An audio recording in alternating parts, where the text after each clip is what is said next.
I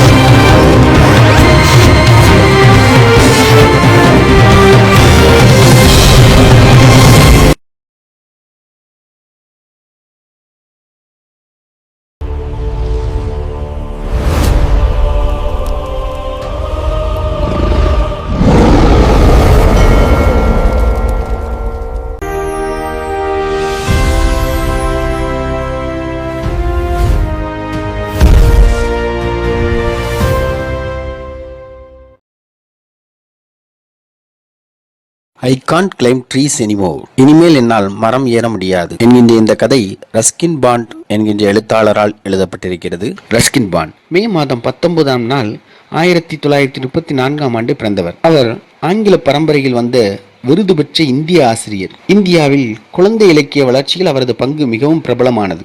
இந்திய குழந்தை கல்விக்குழு குழந்தை இலக்கிய வளர்ச்சியில் அவரது பங்கை அங்கீகரித்துள்ளது. அவர் ட்ரீஸ் ஸ்டில் க்ரோ இன் டெக்ரா என்ற அவருடைய புத்தகம் 1992 சாகித்ய அகாடமியின் விருது பெற்றது. 1999 அவருக்கு பத்மஸ்ரீ விருதும் 2014 பத்மபூஷன் விருதும் வழங்கப்பட்டது. 500க்கும் மேற்பட்ட சிறுகதைகளையும் கட்டுரைகளையும் புதினங்களையும் எழுதி அதிக நூல்களை எழுதும் எழுத்தாளர் எனும் சிறப்பு பெற்றுள்ளார். அவருடைய பிரபலமான புதினமாகிய த ப்ளூ அம்ப்ரெல்லா இந்தி திரைப்படமாக்கப்பட்டு 2007 குழந்தைகளுக்கான சிறந்த திரைப்படம் என்ற தேசிய திரைப்பட விருதையும் பெற்றுள்ளது.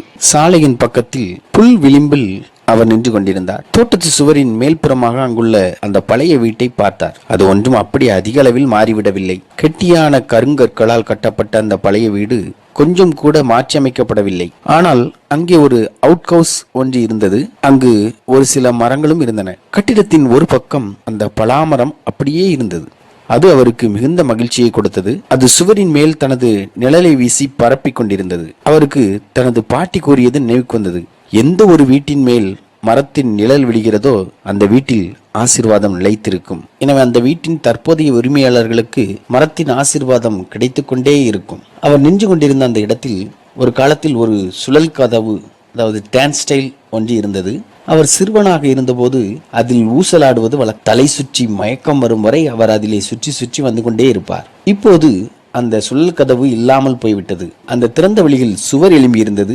சுவரின் மறுபக்கம் உயரமான ஹாலிகாக்ஸ் பூச்செடிகள் வளர்ந்திருந்தன. என்ன பார்த்து கொண்டிருக்கிறீர்கள்? ஒரு சத்தம் கேட்டது. அவர் திரும்பி பார்த்தார். யாரும் கண்ணுக்கு தெரியவில்லை. சில வினாடிகள் கழித்து சிறுமி ஒருத்தி சிவப்பு நிறமுடைய ஹாலிகாக்ஸ் மலர்களுக்கு இடையில் நின்று கொண்டு அவரை வெறித்து பார்ப்பது தெரிந்தது. அவளுக்கு 12 அல்லது 13 வயது இருக்கும். துடிப்பான கண்களும் நீண்ட கருங்கூந்தலும் அவளுக்கு இருந்தன.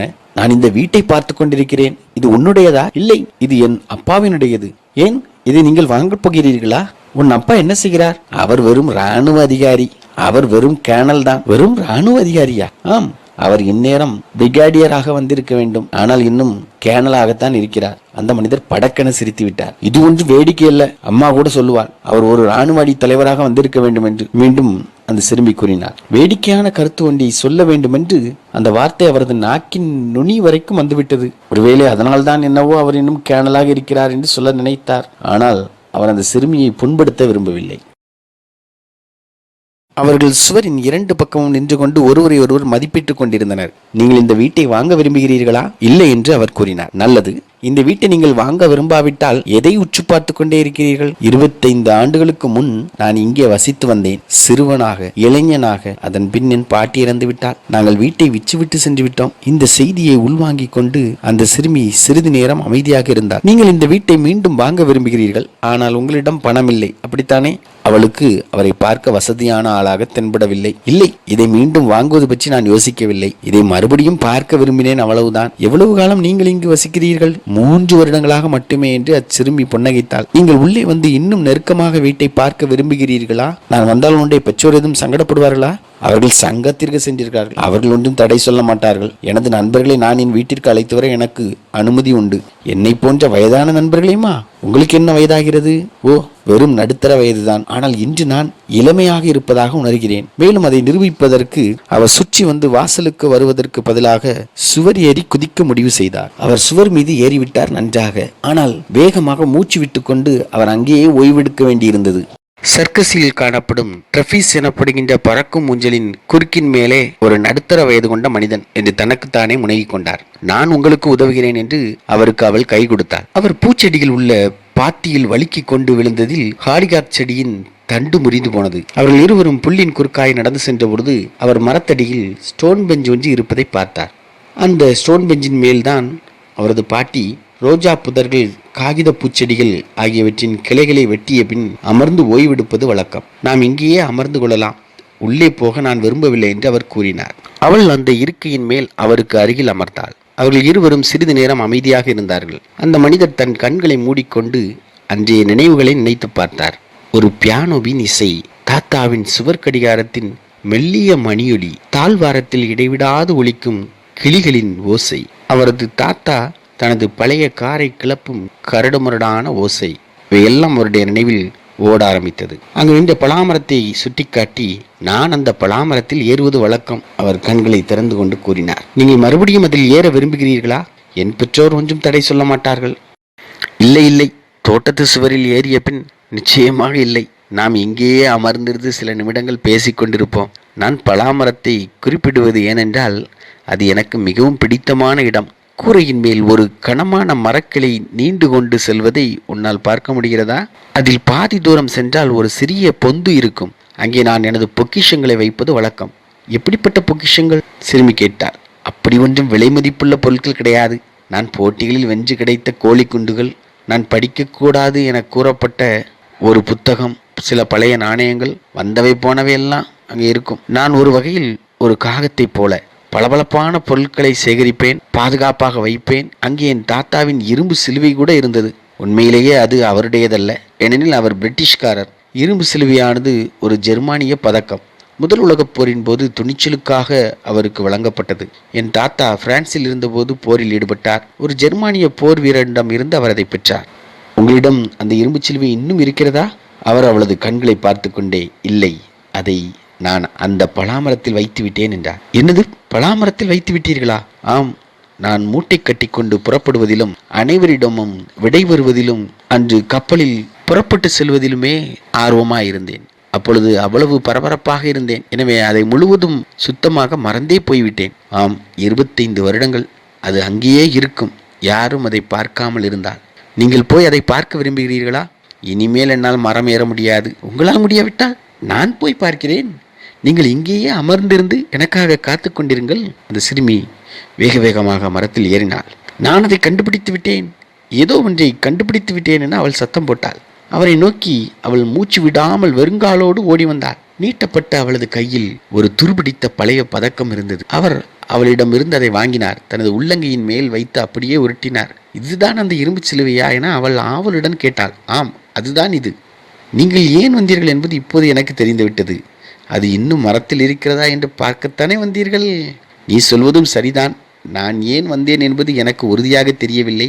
ஆனால் இந்த சிலுவையை நீயே வைத்துக்கொள். என்ன இருந்தாலும் நீதானே அதை கண்டுபிடித்தாய். இல்லை இல்லை, நீங்களே வைத்துக்கொள்ளுங்கள், அது உங்களுடையது. நீ மரத்தில் ஏறி அதை தேடாமல் இருந்திருந்தால் அது இன்னும் 25 வருடங்களுக்கு அங்கேயே இருந்திருக்கும்.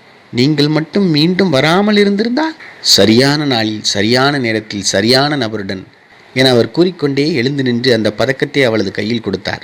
இந்த சிலுவைக்காக நான் வரவில்லை. நான் வந்தது எனது இளமையை தேடித்தான். அவளுக்கு அது புரியவில்லை. ஆனால் வாசல் வரை அவள் அவரோடு நடந்து வந்தாள். சாலை திருப்பத்தில் அவர் திரும்பி பார்த்தார். அவளை பார்த்து கையசைத்தார். அதன் பின் தனது நடையை வேகமாக்கி பேருந்து நிறுத்தத்தை நோக்கி சுறுசுறுப்புடன் நகர்ந்தார். அவரது நடையில் துடிப்பு இருந்தது. அவரது இருதயத்தில் ஏதோ ஒன்று உறக்க ஒலித்தது. அந்த மாமரத்தின் மனம் சுமந்த கோடை தென்றல் அவரது இரத்தத்தை இரத்த நாளங்களில் தடையின்றி பாய்ந்தோட செய்தது. ஒரு நொடி நேரம் அவருக்கே மறந்து போய்விட்டது இனிமேல் தன்னால் மரம் ஏற முடியாது என்பது. ரஸ்கின் பாண்ட் அவர்கள் எழுதிய ஒரு அற்புதமான கதை. தனது இளமை பருவத்தை தேடி வந்த ஒரு மனிதரை குறித்த கதையை நாம் பார்க்கின்றோம். There are 3 degrees of comparison. First is positive degree. Second is comparative degree. And the third is superlative degree. An adjective is said to be in the positive degree when there is no comparison. An adjective is said to be in the comparative degree when it is used to compare two nouns or pronouns. An adjective is in superlative degree when it is used to compare more than two nouns or pronouns. Let's understand this by an example. Here among these three people we will identify which one is tall, which one is taller and which one is tallest. This person is tall, which is an example of positive degree. This person is taller, which is an example of comparative degree. And this person is the tallest, which is the example of an superlative degree. Let's use some more examples. Can you guess the tall, taller, and tallest building? The middle one is tall. The right one is taller. And the left one is tallest. Can you guess the long, longer, and longest car? We can say that middle one is long, the left one is longer,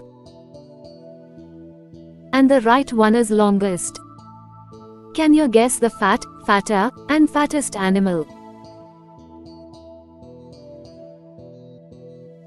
The cat is fat.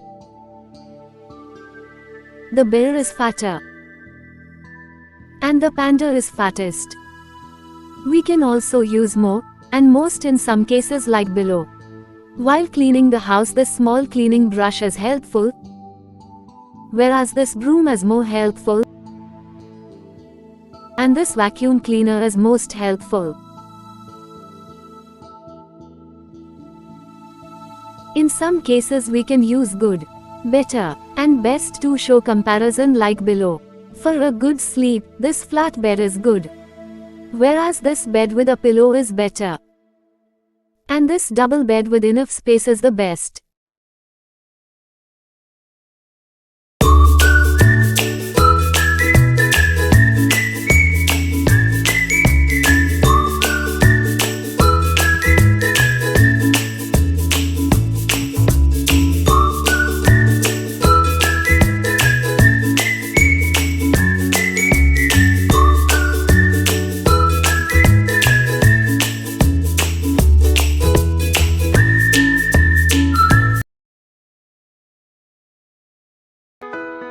A Poison Tree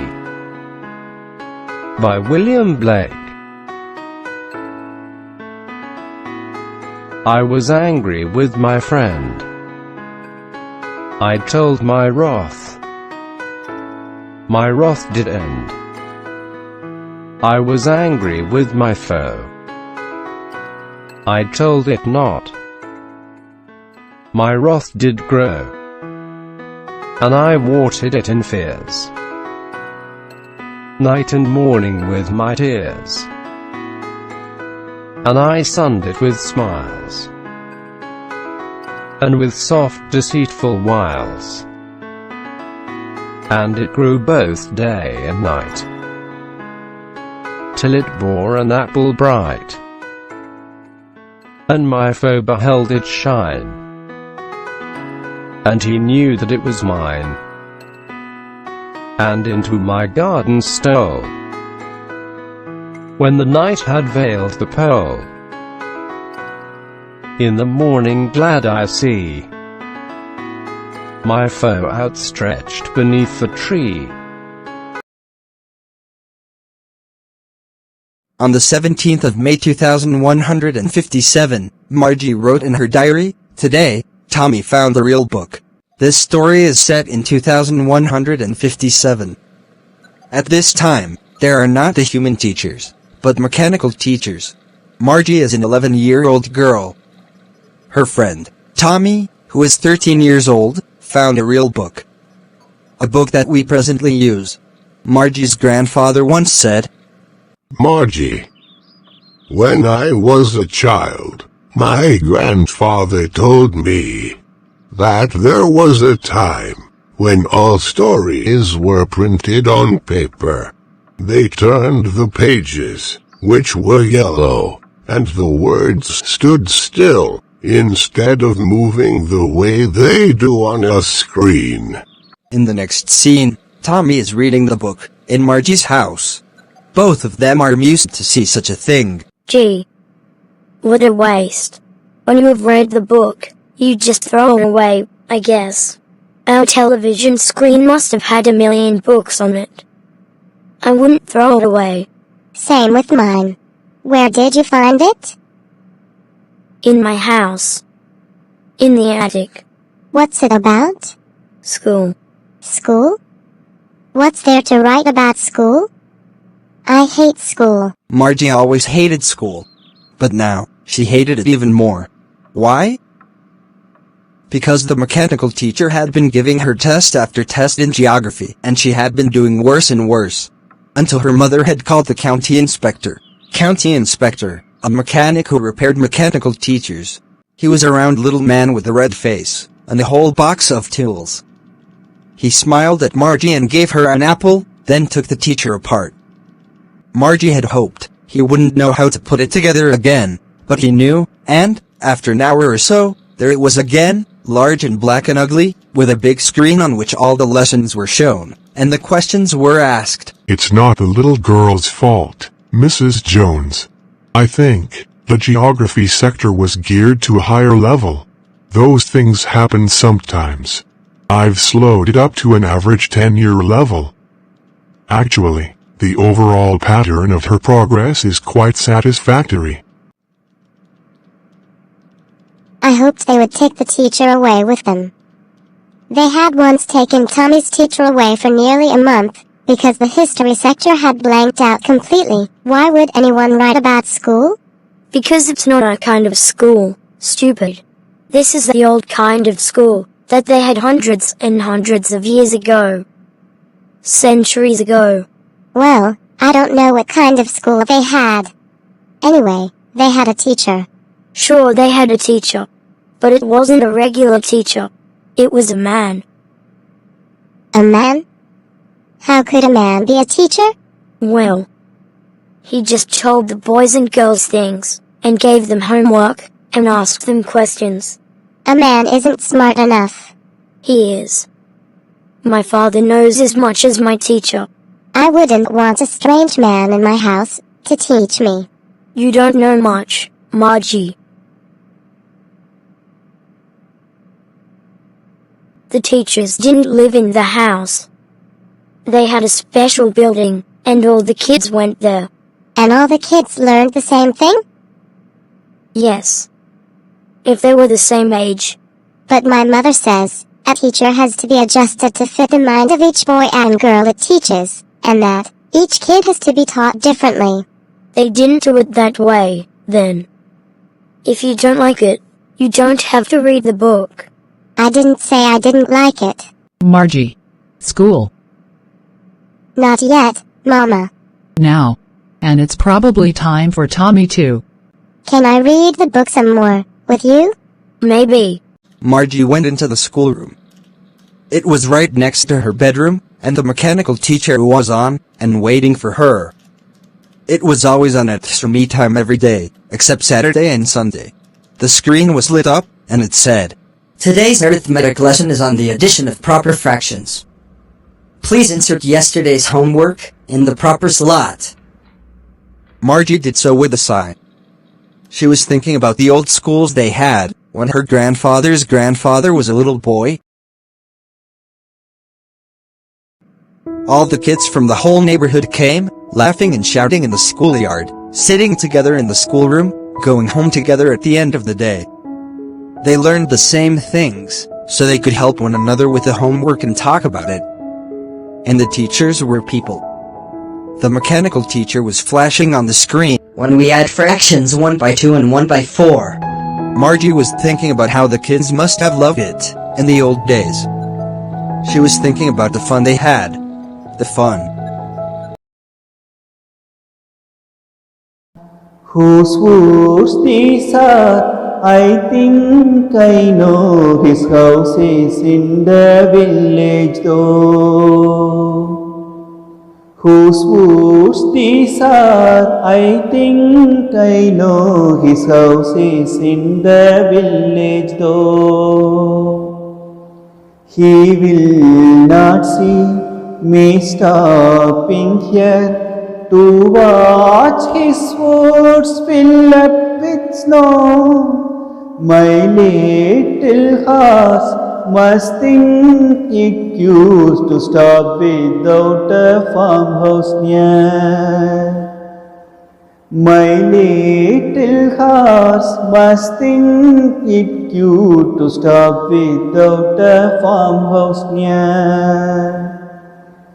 Between the woods and frozen lake, the darkest evening of the year. கண்ணுக்கொரு வண்ணக்கிளி காதுக்கொரு காணுக்குயில் நெஞ்சுக்கொரு வஞ்சிக் கொடி நீதானம்மா. He gives his harness bells a shake to ask if there is some mistake. He gives his harness bells a shake to ask if there is some mistake. The only other sounds the sweep of easy wind and downy flake. The woods are lovely, dark and deep, but I have promised to keep, and miles to go before I sleep, and miles to go before I sleep. Let us recall the charanam again. He gives his harness bells a shake to ask if there is some mistake. He gives his harness bells a shake to ask if there is some mistake. The only other sounds the sweep of easy wind and downy flake. The woods are lovely, dark and deep, but I have promised to keep, and miles to go before I sleep, and miles to go before I sleep. From the story by M.S. Mahadeva. Witness the devastating power of nature, an AI special video coming soon.